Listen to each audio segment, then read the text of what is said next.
பிப்ரவரி 13 பொதுக்காலம் 6ஆம் செவ்வாய். முதல் வாசகம். திருத்தூதர் யாக்கோபு எழுதிய திருமுகத்திலிருந்து வாசகம். பிரிவு 1, இறை சொற்றொடர்கள் 12 முதல் 18 முடிய. அன்பிற்குரியவர்களே, சோதனையை மன உறுதியுடன் தாங்குவோர் பேறு பெற்றோர்.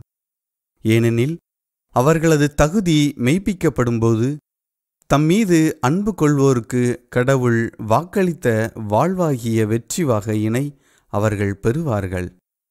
சோதனை வரும்போது இச்சோதனை கடவுளிடமிருந்தே வருகிறது என்று யாரும் சொல்லக்கூடாது. ஏனெனில் கடவுள் தீமையின் தூண்டுதலுக்கு உள்ளாவதில்லை. அவரும் எவரையும் சோதிப்பதில்லை. ஒவ்வொருவரும் தம் சொந்த தீய நாட்டத்தினாலே சோதிக்கப்படுகின்றனர். அது அவர்களை கவர்ந்து மயக்கி தன்வயப்படுத்துகிறது. பின்னர் தீய நாட்டம் கருக்கொண்டு பாவத்தை பெற்றெடுக்கிறது.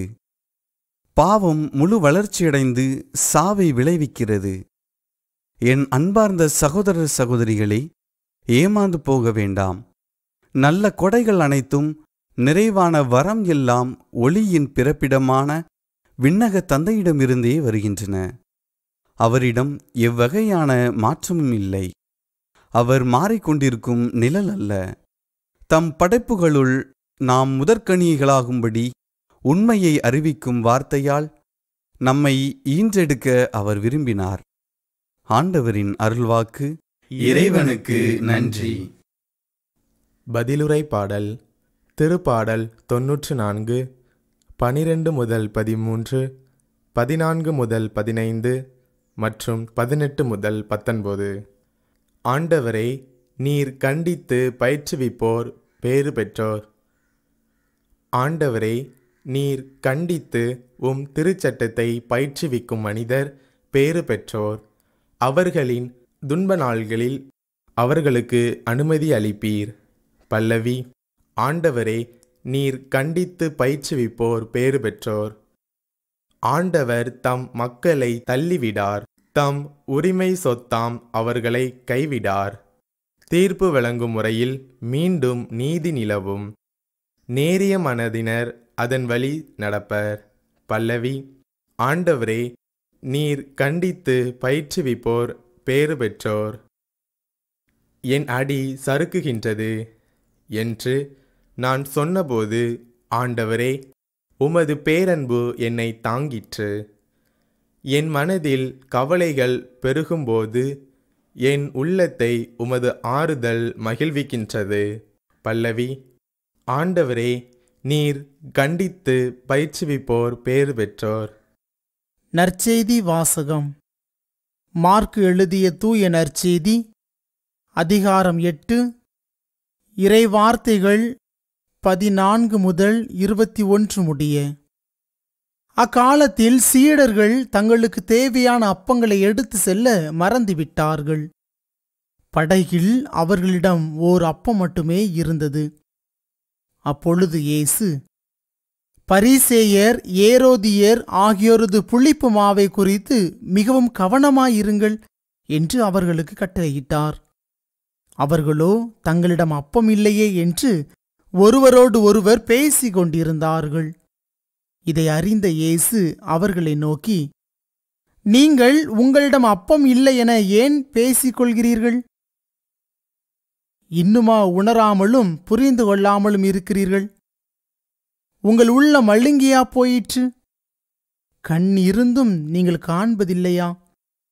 காது இருந்தும் நீங்கள் கேட்பதில்லையா? ஏன் உங்களுக்கு நினைவில்லையா? 5 அப்பங்களை நான் 5000 பேருக்கு பிட்டு அளித்தபோது மீதியான துண்டுகளை எத்தனை கூடைகள் நிறைய எடுத்தீர்கள் என்று அவர் கேட்க, அவர்கள் 12 என்றார்கள்.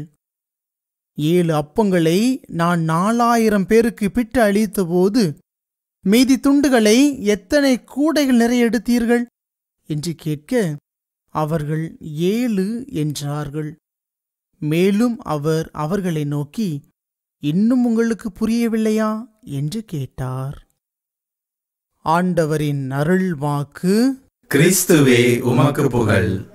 இறையேசுவில் அருமையான இறை மக்களை, இனிமையான சகோதர சகோதரிகளை, இன்றைய சிந்தனை சோதனை. இந்த சோதனை யாரால் வருகிறது, எதனால் சோதிக்கப்படுகிறோம் என்ற ஒரு கேள்வி எழுப்பும் பொழுது, இந்த சோதனைகள், நோய் நொடி இவற்றிற்கெல்லாம் காரணம் மனிதனாகவே இருக்கிறார். கடவுள் மரணத்தை படைக்கவில்லை. கடவுள் குற்றத்தையும் குற்ற இயல்பையும் படைக்கவில்லை. இந்த இரண்டையும் படைத்தது மனிதன்தான். இன்றைக்கு மனிதர்களுக்கு பல்வேறு சோதனைகள், நெருக்கடிகள், குறிப்பாக நோய் நொடிகள் வருகிறது என்றார், அல்லது பசி பட்டினி என்று இருக்கிறது என்று சொன்னால் அதற்கு காரணம் கடவுள் அல்ல, மாறாக மனிதனே இதற்கு காரணமாக இருக்கு. ஒரு சிறிய எடுத்துக்காட்டு, அங்கே ஜெர்மனியிலே, அதாவது ஐரோப்பிய நாடிலே, ஹிட்லர் அங்கே முதலில் யூதர்களை கைது செய்தான். அப்பொழுது ஒரு மனிதர் சொல்லுகிறார், நான் ஒரு யூதன் அல்ல. இதே மனப்பான்மையில் அங்கே இருந்த மக்கள் எல்லோரும் இருந்தார்கள். எனவே யூதர்கள் துன்புறுத்தப்பட்டார்கள். அடுத்ததாக இந்த ஹிட்லர் கத்தோலிக்க கிறிஸ்தவர்களை கைது செய்து சிறையில் அடைத்தான். அப்பொழுது அங்கே மற்றவர்கள் வாய்மூடி நின்றார்கள், நான் ஒரு கத்தோலிக்கன் அல்ல என்று. அடுத்ததாக தன் உள்நாட்டிலே அந்த எதிர்ப்பாளர் அவையை சார்ந்த புராட்டஸ்டன்ட் சர்ச்சை சார்ந்த மக்களையே அவன் கைது செய்து சிறையில் அடைத்தான். இப்பொழுது ஏன் கைது செய்கிறீர்கள், எதற்காக சிறையில் அடைக்கிறீர்கள் என்று கேட்பதற்கு ஒரு மனிதர் கூட இல்லை. காரணம், அன்று யூதர்கள் கைது செய்யப்பட்ட பொழுது, யூதர்கள் துன்புறுத்தப்பட்ட பொழுது அங்கு இருந்தவர்கள் ஆர்ப்பரித்து எழுந்திருந்தால் அந்த எழுச்சியானது அவனை காப்பாற்றியிருக்கும் என்பது உண்மை. அதுபோலத்தான் இன்றைய காலகட்டத்திலே பல விதமான புதிய புதிய நோய்கள் உருவாக்கப்படுகின்றன, உருவாகி கொண்டிருக்கின்றன.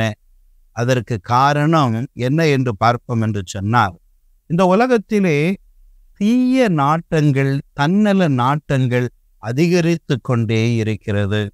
என் நாடுதான் இந்த உலகத்திலே உற்பத்தியில் முதலிடத்தை பெற வேண்டும், என் நாட்டு பொருட்கள் தான் எல்லா மக்களின் கைகளிலும் இருக்க வேண்டும் என்று போட்டி போட்டு கொண்டு தொழிலை தொடங்குகின்ற பொழுது இந்த மண்டலங்கள் அனைத்தும் பாதிப்புக்கு உள்ளாயிருக்கிறது என்று சொன்னால் அதற்கு காரணம் என் நாடு, என் நாட்டு தயாரிப்பு, என் நாட்டில் உள்ளவன் தான் முதல் பணக்காரன் என்ற ஒரு சிந்தனை, தன்னல நாட்டம் வருகின்ற ஒரே காரணத்தினால் அங்கே இயற்கையாக விளைகின்றவைகள் புறந்தள்ளப்படுகிறது, செயற்கையாக விளைவிக்கப்படுகிறவைகள், தயாரிக்கப்படுகின்றவர்கள் மற்றும் இந்த காற்று மண்டலம், உயிர் காற்று மண்டலம் அங்கே மாசுபட்டு போகும் பொழுது அந்த நுரையீரல் பாதிக்கின்ற பொழுது, இந்த நுரையீரல் பாதிக்கின்ற பொழுது உடல் முழுவதுமே துன்பத்திற்கு உள்ளாகிறது.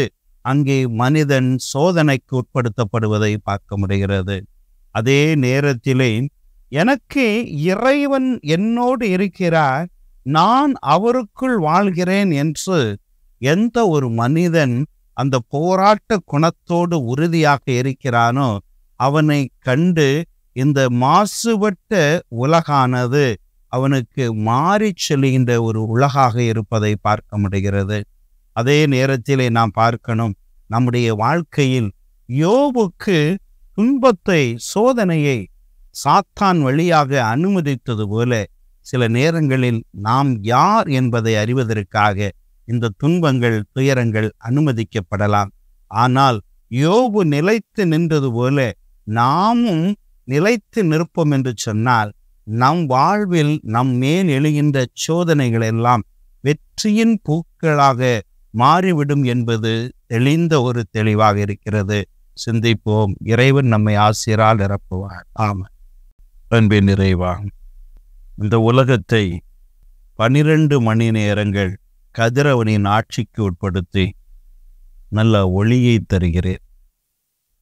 அதே நேரத்தில் 12 மணி நேரம் இரவு என்ற ஒன்றை கொடுத்து அங்கே நிலா தன்னுடைய ஆளுமையை வெளிப்படுத்துகிறது. பாதி நாட்கள் முழுமையான இருட்டும் பாதி நாட்கள் அங்கே ஒளியும் இருப்பதை பார்க்க முடிகிறது. ஆண்டவரே, இந்த உலக வாழ்க்கை என்பது துன்பமும் துயரமும் இன்பமும் மகிழ்ச்சியும் நிறைந்த ஒரு கலவை என்பதை நாங்கள் உணரச் செய்தருளும். எங்களது நெருக்கடியான சூழலிலே நாங்கள் உம்மை பற்றி கொள்ளச் செய்தருளும். எங்களது வேதனையான சூழலிலே நாங்கள் உம்மை அறியச் செய்தருளும். நாங்கள் இன்பத்திலும் துன்பத்திலும் வாழ்வதற்கு கற்றுக்கொள்ள தூய பவுலடிகளின் மனப்பான்மை பெற அருள் புரியும். எங்களையே உம்மிடம் ஒப்படைக்கிறோம். நீரே எங்களை தொடர்ந்து வழிநடத்தும். ஆமென்.